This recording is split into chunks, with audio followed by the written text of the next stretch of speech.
Okay, good morning, Martin. So to all anybody watching this video, this is Martin Billing of Calibre Marketing, one Hello. of the X5 clients. But more importantly, actually, I've used Martin over the years for a long time. Actually, makes you as a marketing troubleshooter that works with us. So Martin's gone in and effect in a couple of times has actually effectively become a marketing director for a couple of the clients for a couple of years. I think in one case, probably more than a couple of years. Yeah, that's the way we work really. Where I'm the sort of marketing director manager, and my team are the marketing department, if you like, of a client. In most cases, we act as a sort of outsourced marketing service. Some people have their own marketing team, or we work with the sales director or similar. So we can equally work with their own resources, but that's often the role we're playing. Yeah.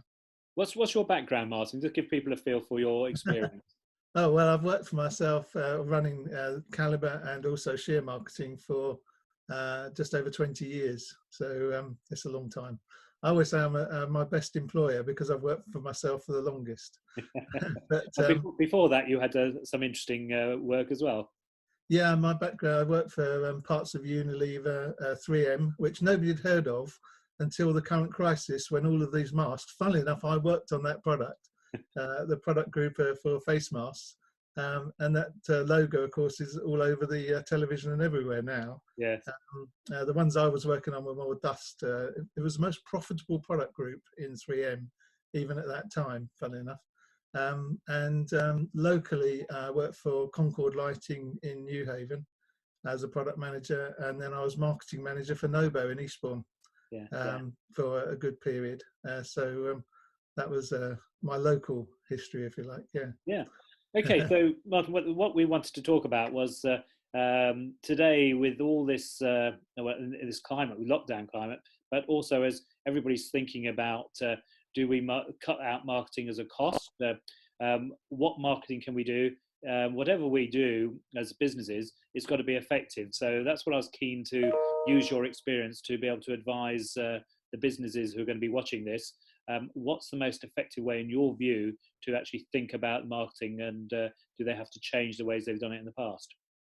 I think at the present time, the first thing I guess to say is that we're experiencing really good uptake on all of our marketing communications for clients. I think a lot of that is because we're quite a few of our clients are in the business to business arena, and we're targeting engineers, consultants, construction people, and so on.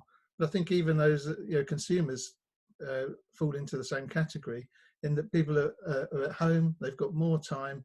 We're certainly seeing a lot more engagement with our electronic newsletters, with our social media posts and so on. And even on the one or two stats I've seen, an uptake in search results from websites as well. So the messages that we put out regularly for clients that normally are getting much more traction at the moment. And that's the reason to continue your marketing, because these people are much more receptive at the present time. And they're still working on projects in some cases, but certainly when they return to work, you'll be the brand and the product that they think of when they come back to buying, hopefully. Yeah. So from that perspective, it is a good time to still be marketing. It's certainly not, I would say that, wouldn't I? But it's certainly not something you should be cutting. And the other side of it, of course, is that if the market is smaller at the end of this, then you've got to get a bigger share of it. And the only way you'll do that is being proactive in talking to customers and trying to convert them or win their business then. Yeah, talking to you earlier and a few days ago, we were talking about how people have got to now use this time to earn the right for their place in the marketplace, because it might be smaller, it might be different, and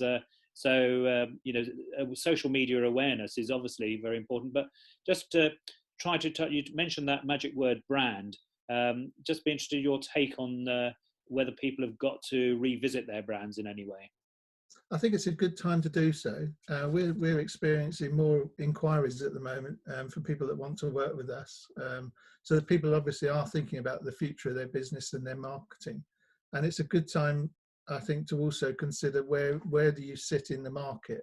So the brand and your position is the important thing. But probably the brand in terms of a visual identity a logo is part of it, but the biggest part is your messaging. We run a brand discovery session with new clients, and we've even run it with some existing clients when they've got a new initiative or a new product to launch. And that just goes through, well, what is it you're trying to communicate? What are the USPs, unique selling points?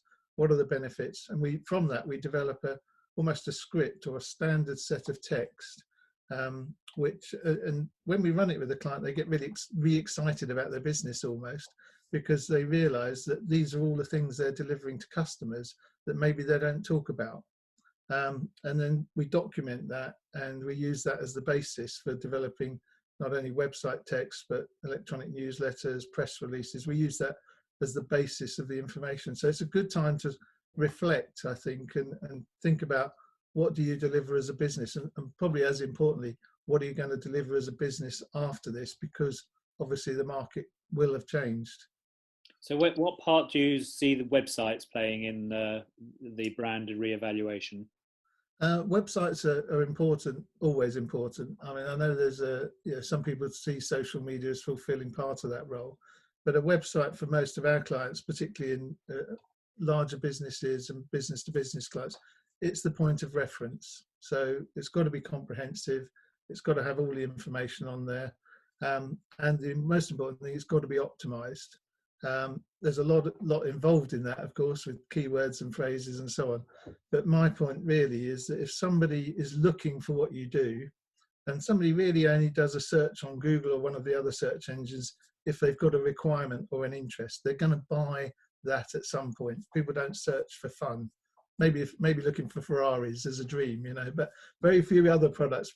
And we know from the work we do that almost every product has huge search volumes. And of course, if you don't come up on that list on Google's first couple of pages, you're not going to get that inquiry. You're not going to get that interest. Somebody else is. So optimization and of not only your website, but all of your other online activities which contribute to your position on Google is essential. These people are possible customers. They're looking already. And as I say, you've got to be in it to win it, really. If you're not listed there, you're not going to get the inquiry, and somebody else will. Yeah. So it's an essential thing. It's almost the first thing we do with every client, new client, and ongoing with every client is improve their optimization. Funnily enough, it even works when somebody knows of you but doesn't think of you immediately. And we all do it, don't we? We go to Google and you think, I need to buy this product, and you search. And one of the first ones, or probably it can come up in the 5th position. And you think, I know that business. Why didn't I think of them in the first place? Yeah. But if you're not there, even people that know of you will be giving that inquiry to other companies. I think that I always am amazed by some people who've got some really amazing websites. They look flash, but then when you look at it, it's all them talking about themselves, and there's not enough of what I would call other people sort of referring them, sort of vouching for them, testimonials, whatever. So I think that side is now even more important, because every time we do searches, we're always looking for, right, what's the reviews? Are they good reviews, or how are they reacted to those reviews? The TripAdvisor type situation. Yeah, definitely. I think if you're in the service industry in particular, tradespeople is a really good example, isn't it? Yeah, everybody's looking to see how they've performed with other people, when they've used that company. Yes. Interestingly, I think also for larger businesses, maybe that's not so important, because they won't be on Trustpilot or something of that nature. Yes. But certainly for your tradespeople and people buying products, we all know we look at the reviews on Amazon. That is important. So yeah, and even for larger businesses, I would say case studies are the important thing. So not just people saying, yes, this is a good product, but people want to know the product's been used before, it's been used successfully, and who it's been used by. We've actually learned over the years that if we're going to launch a new product for a client, particularly if there's some sort of new technology or it's an innovation involved, people are very reticent about being the first to use it. And we encourage our clients now to give some product away, or to discount their first orders, to win orders so that people have used it before, and then we can talk about it. We launched a product for a local company which was quite an innovative electrical product, and this is partly what taught me that. It had been on the market for about 6 months, and it wasn't selling well. And we ran a focus group on another product, and I got talking to a couple of the M&E consultants that were on that group, and they said, "Oh yes, we like it and so on, but we're very cautious to use it because it's our neck on the line if it doesn't work." Yeah. And when we got to talking to their sales team weren't even selling it because it was their reputation with their existing clients that they didn't want to jeopardize. Yes. So you've got to win those early orders, and then you've got to document them in a case study, ideally with a testimonial. And aside of that, editors of magazines and online media love case studies. They don't just want to talk about new products. They want to talk about how a product has been used in the application. So on websites, how much do you think script writing is important? Is it more important than before? Yeah, well, content has always been very important. Optimized content. Don't forget, Google can't see what your website looks like. It can't see the pictures, although it can see what you call a picture, so that's quite important. But yeah, we actually construct websites which have got a menu, and all of the sort of pages you can see from that menu look very smart and are probably graphic led. But in the background of that are what we call landing pages, and each of those pages is optimized for a particular group of search terms. Quite a small one, actually. You need to almost write different pages for different terms people will use to find your product. And that optimizes for the search engines, but I always think it also optimizes for the user. Because if I put in that I'm looking for a loft conversion, I want to arrive at a page that talks about loft conversion rather than about attic conversion or loft extension. Do you follow me? Yes. If it talks to me in my terms, the terms I've used to make the search, I'm much more likely to stay on the page and make that inquiry, because I think these girls know what I'm looking for. They do what I'm looking for. Yes. So funnily enough, optimizing for the search engines also for optimizing for the visitor. The one thing that a page that they know is about what they're looking for.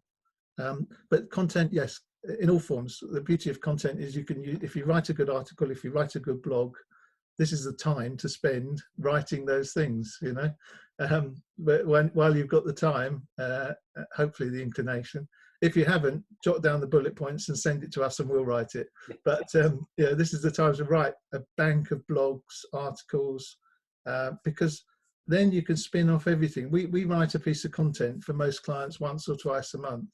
But from that, we'll do a blog on the website. We might do a specialist landing page, which is more optimized.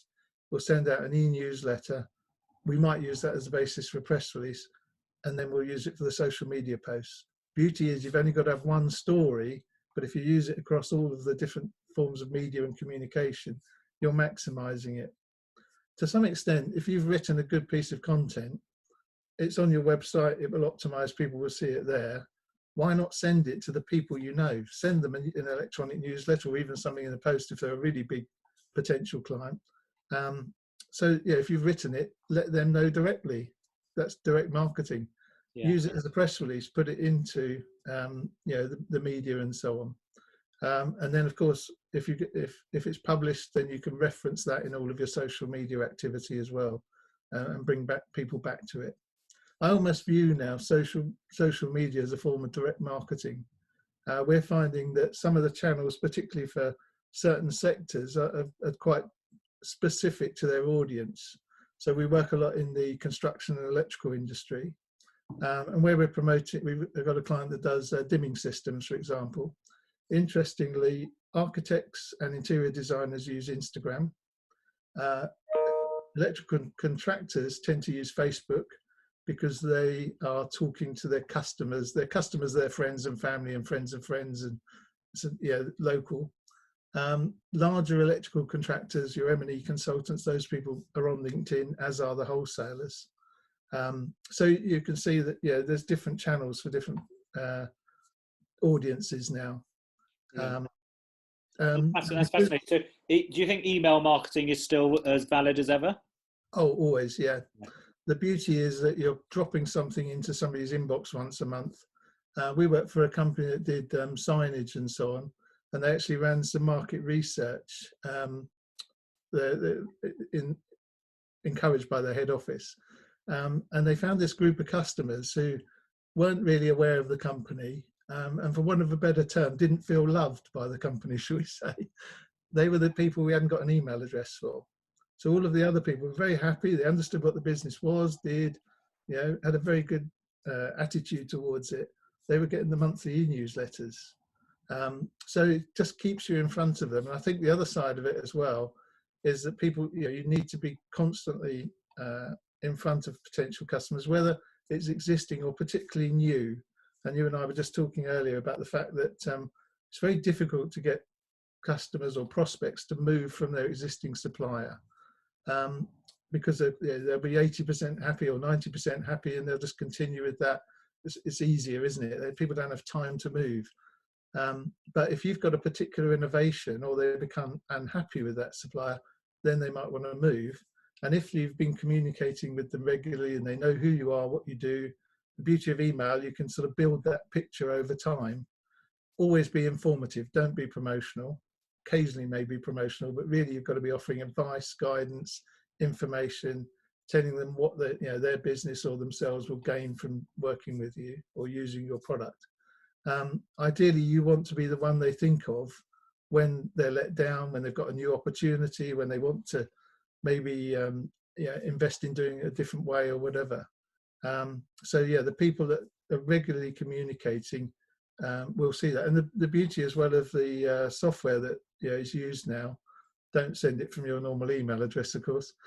You could be blacklisted and spam and so on. But if you're using something like MailChimp or Constant Contact, you can then go back into the stats and see who's opened those emails. And I wouldn't say you immediately call them and say, "I see you've opened my email. Do you want to buy some?" It's a bit too soon. But you can see a pattern. If they've opened your email over the last 3 months, if they've then gone back to it, in between you sending it. Interestingly, we work for a company who do maintenance at leisure centres and school gyms and so on. And what we found was that, and this shows how busy people are, is that we send a monthly newsletter, and maybe we do one about resurfacing floors. 2 months later, when we're talking about something completely different, they respond to that email asking for a quote on resurfacing floors. And the reason for that, I think, is that people are so busy, they think, I must get that quote for the resurfacing of the floor. Must do it. Oh, that company does it. I'll email them. Mm-hmm. But it was 2 months ago they've been thinking about doing it. Yes. We had another client that was doing a ray gun, is the best way to describe it. It actually looked like a yellow ray gun, and you pointed it at metal, and it calibrated. It told you what the constituency of that metal was. So it was really quite interesting, because at one level they sold it to scrap metal merchants, so they could tell whether it's steel, stainless steel, etc. Gold bullion people, see whether the gold bar was real, or the jewelry, pawnbrokers and those sort of people. And universities, interestingly, for research purposes. And I always remember Michael there telling me that he'd been one of his first clients when he started the business. He was trying to get into Bournemouth University, and it just went cold and so on. They hadn't got the budget, etc. And I think we were working with him. It probably was 8-9 years later, and they responded to his email. And when he called them up and said, "I've been trying to sell you this for 9 years," they said, "Oh, it's lucky we got your email. We were talking to another company about that. We've completely forgotten that you were trying to sell it to us, and yours is a better product." So it just keeps you in front of people, and it's a very cost-effective way of doing it. Well, conscious of time then, so that you've given us so much information. Is there anything that, if somebody wanted to, that you could provide them if they said, have you got anything, a tip sheet or anything like that you can offer? Yeah, I've done a quick sheet on sort of key things to do in this time of adversity. There is an opportunity, poor time that it is, but there's definitely an opportunity to do your marketing, to revisit your brand, to revisit your website, certainly, and see how appropriate it is, how good it looks, has it got the right content. And this is a good time to be talking to people because they are more receptive. So anybody that wants a copy, I can send that. And we've also got a fact sheet on online marketing and search marketing, which gives a summary of the activities that we'd suggest for that as well. Well, that's brilliant. Well, what we'll do is we'll put that up at the end of the video so people can see this and then follow it up on you by email or by telephone. So that's great. Well, thanks for that, Martyn. That's been really good. And I think what we ought to do is perhaps think about some of those specific ideas, maybe go into more depth in separate interviews where we could break those constituent parts. So you've given us a big blast of all the things that could be done to do effective marketing in this lockdown period. So yeah, we do actually separate what we do into 3 areas: search marketing or online marketing. So that's where somebody's looking for you and you've got to be there. Direct marketing, which is where you know people, you know of people, you can build a list, ideally email addresses. Don't forget, with GDPR, providing your business to business, the GDPR, the rules don't apply. So if you're writing to somebody's business address about your business and your business is relevant to them as a business person, you're not trying to sell them holidays, which you don't do, then the GDPR rules don't apply. You're free to email people. Obviously, with consumers, they've got to be opted in, different ball game altogether. And then the third one is media marketing, which is where you're getting yourself out into all of the media, whether it's the press, ideally with PR rather than advertising, going to networking, exhibitions, events, that sort of thing. We like actually people doing an event, whether it's a webinar, as it is these days, or if they're putting on a seminar or they're going to an exhibition. The beauty of that is that typically you can email people and communicate with them 1, maybe twice a month before they get sort of a bit fed up and see you as a bit of a nuisance. When you're putting an event on, you can tell them about the event, you can remind them about the event, you can remind them that the event is in 2 weeks' time, you can remind them it's in a week's time, always giving them a little bit more information. Even on the day you can remind them if it's a webinar, and if they didn't attend, you can tell them what they missed. That's brilliant. And funnily enough, people don't mind that. It's a reminder rather than you're trying to hit them with a message. Yeah. So yeah, we could cover search, direct to media marketing as separately. That's fabulous. Thank you very much indeed, Martyn. I think we ought to break that down and look at maybe those 3 sections as separate discussions. Okay, thanks so much. Really useful. Thanks very much.